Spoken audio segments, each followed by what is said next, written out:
Mr. Secretary, thank you for being here. Senator.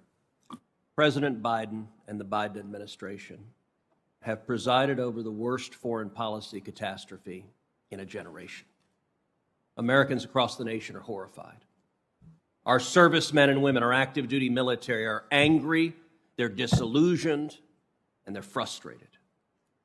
Our enemies across the globe are emboldened, which makes the world more dangerous today for America, and our allies are dispirited.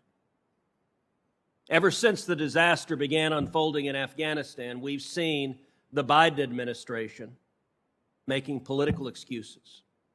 We've seen Democrats on this committee explaining at great length how everything that happened in Afghanistan is Trump's fault. It's all Trump's fault. Mr. Secretary, Joe Biden is the President of the United States. Kamala Harris is the Vice President of the United States. You are the United States Secretary of State. Just like Jimmy Carter owns the disaster of the Iran hostage crisis, you own this.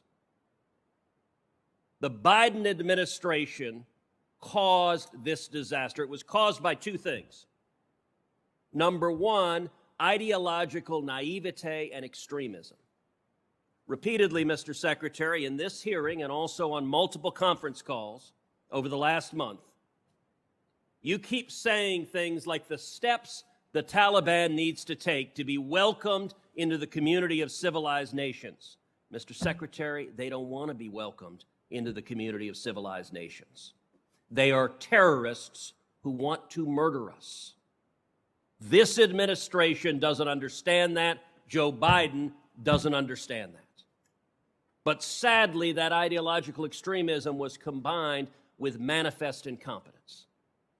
There were 4 decisions this administration made that I think were utterly indefensible. Number one, abandoning the Bagram airfield, giving it to the Taliban.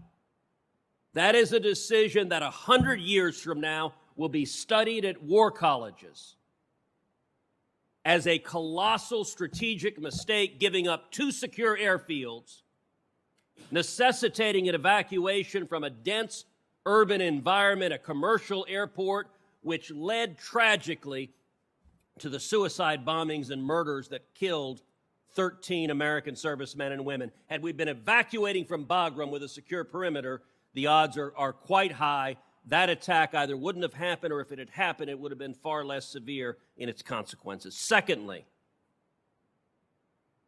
the Biden administration giving the Taliban a list of Americans and of Afghans we wanted out.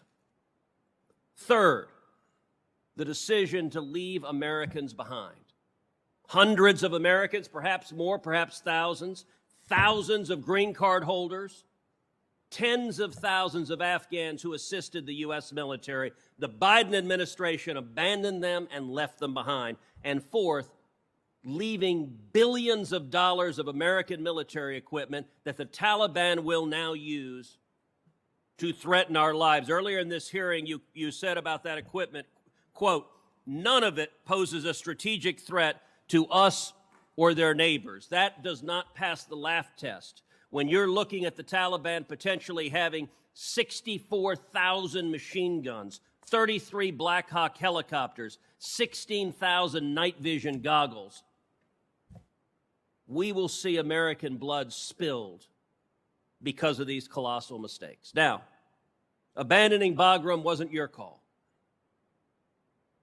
It was the Pentagon's and the White House's ultimately.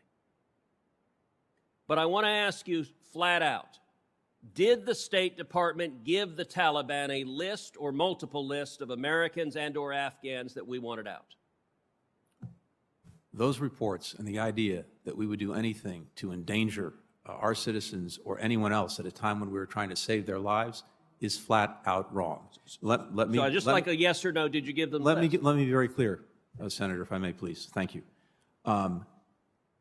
In limited instances where we were seeking to get a bus or a group of people through a checkpoint, we gave a manifest to the people at the checkpoint to demonstrate that those people were expected. Roughly how many names were on the list you gave?